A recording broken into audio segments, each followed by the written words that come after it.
Halo teman-teman, pada video kali ini kita akan belajar mengenai beberapa metode yang ada di list. Nah, kalau misalkan kalian belum nonton video yang sebelumnya tentang list, disaranin nonton dulu video itu biar kalian ngerti apa yang dimaksud di sini. Nah, oke, kita langsung aja ke video pembelajarannya ya teman-teman. Kita bisa melihat jumlah item yang ada di dalam list. Jadi kalau kita buat dulu ya list, misalkan list angka, ini isinya 1, 2, 3, 4 sampai 5 gitu. Nah, kita bisa ngelihat jumlah dari item yang ada di dalam list ini dengan built-in function yang namanya len. Nah, misalkan ya kita print len dari list angka ini. Nah, ini sama juga sih kayak kalau waktu itu kita string ya, ngelihat jumlah karakter yang ada di dalam string itu gimana, pakai len juga. Nah, sebenarnya len itu adalah built-in function sama seperti print gitu. Ini salah ya. Print, terus ada type, terus ada ID ya kalau yang kita pernah pakai. Terus ada apa lagi? Misalkan integer, cara ngubah apa? String jadi integer bisa, terus string. Nah, itu sebenarnya function-function built-in yang ada di dalam Python. Oke. Nah, terus kita juga bisa nambahin data di dalam list. Jadi misalkan list angka ini sampai 5. Kita mau nambahin satu data lagi setelah angka 5 nih. Misalkan tambahin angka 6. Nah, itu bisa nama metodenya itu append. Nah, gimana cara bikin metode, teman-teman? Jadi kita tulis dulu variabelnya ya, list angka. Nah, pakai dipisahin pakai dot. Nah, terus apa metode yang mau kita tuliskan? Kalau di VS Code ini udah ada list metode-metode untuk variabel ini. Jadi ini kan list ya. Jadi ini metode-metode untuk list. Nah, yang tadi saya bilang kan untuk nambahin data di list yang paling ujung itu append. Nah, terus kita lihat isinya itu apa. Nah, append itu nanti dikasih tahu nih di sini objek.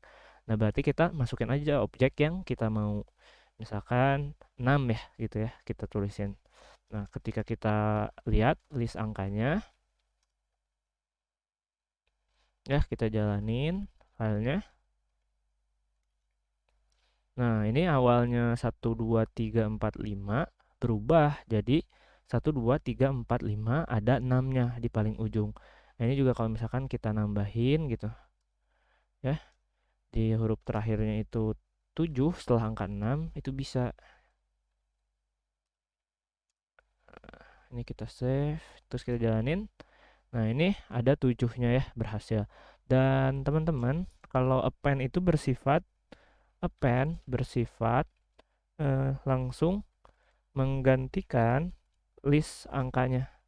Jadi itu disebutnya in place. Jadi nggak perlu kita masukin dulu ke suatu variabel. Dan ini ya kalau misalkan kita ngeprint ini, ngeprint ini, nah ini bakal keluarnya itu apa? Non.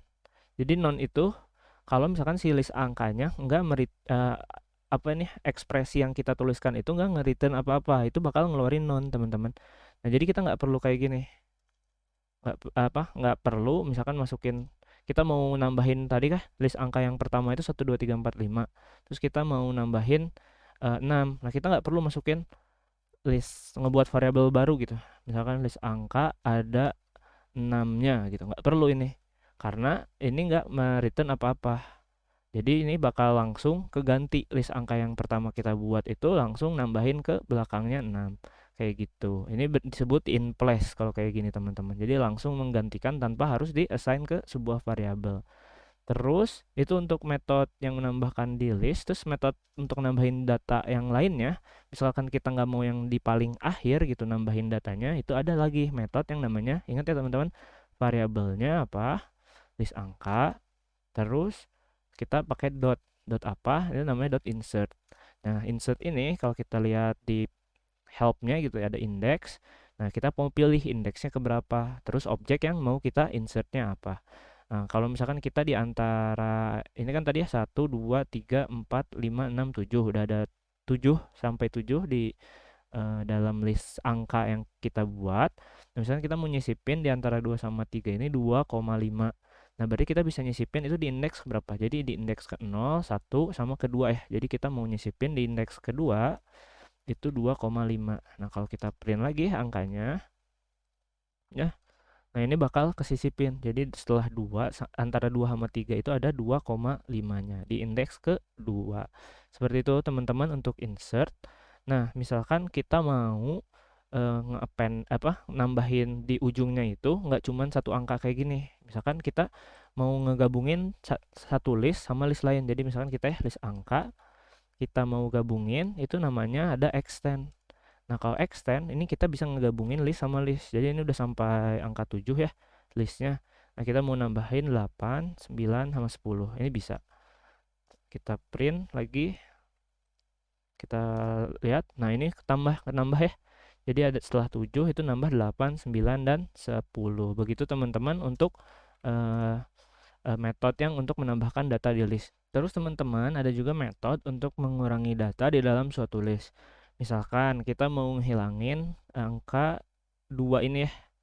Jadi setelah 1 langsung 2,5. 2 ini kan ada di indeks pertama ya, indeks ke 1. Nah, cara ngehilanginnya gimana? Itu ada yang namanya metode yang namanya adalah pop. Nah, di pop ini misalkan kita mau ngilangin indeks ke 1 yaitu angka 2-nya. Kalau misalkan kita print list angkanya lagi, nah kita jalanin. Nah, ini bakalan ngehilangin indeks ke satunya. Jadi duanya ini bakal langsung nggak ada di dalam list kayak gitu. Nah, gimana kalau misalkan kita mau ngehilangin bukan berdasarkan indeks tapi berdasarkan datanya. Nah, bisa. Jadi misalkan kita mau ngehilangin angka 10 ya. Angka 10 ini. Nah, bisa itu namanya pakai metode remove. Nah, remove-nya data yang kita mau hilangin. Nah, ini angka 10 ya. Terus kita print lagi list angkanya. Nah, ini ada 10-nya bakal hilang. Kalau misalkan kita nambahin ya data gitu. Yang sama, misalkan remove append ya kalau nambahin data di ujung itu append 3 misalkan. Jadi 3-nya bakal ada 2 kali ya. 2 kali 3 dan 3. Nah, kalau kita pakai remove kayak gimana? Kita pakai remove dan remove-nya remove 3. Kita lihat hasilnya.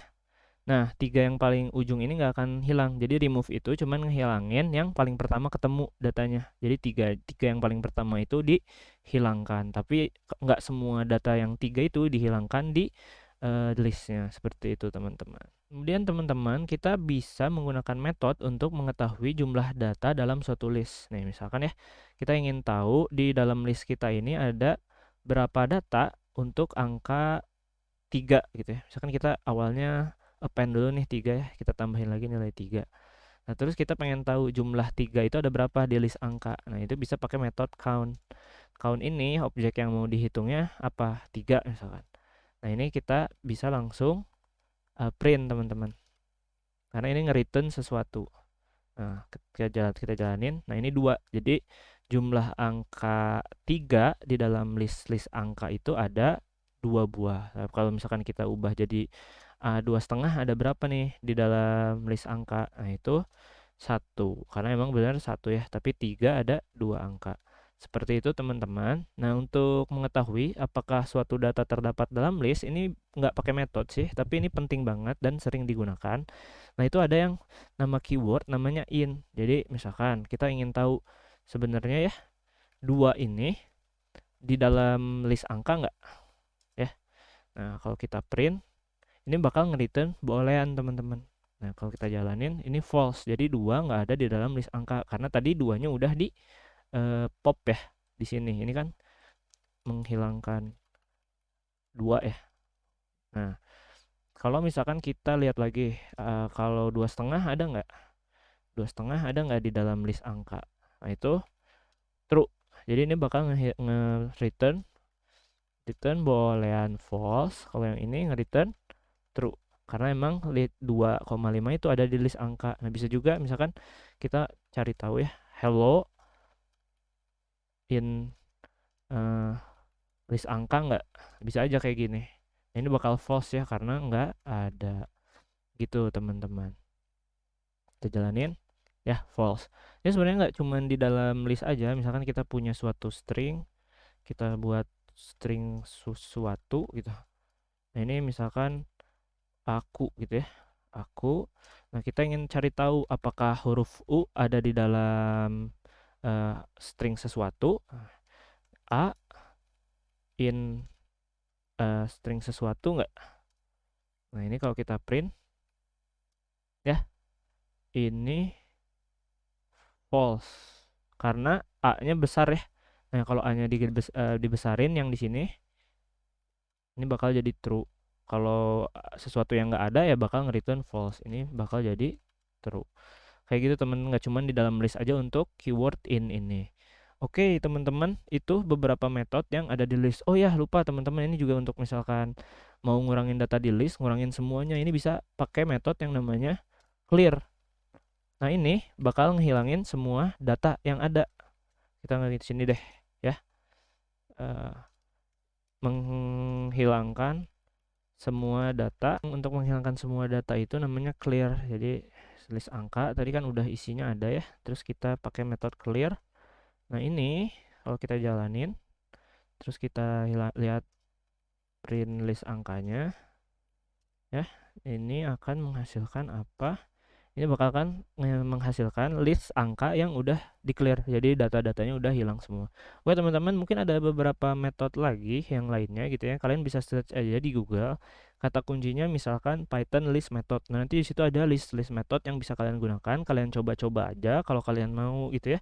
Di video selanjutnya kita akan membahas sedikit tentang tuple sama set gitu ya. Tipe data yang lainnya yang mirip seperti list. Nah, terima kasih teman-teman. Dadah.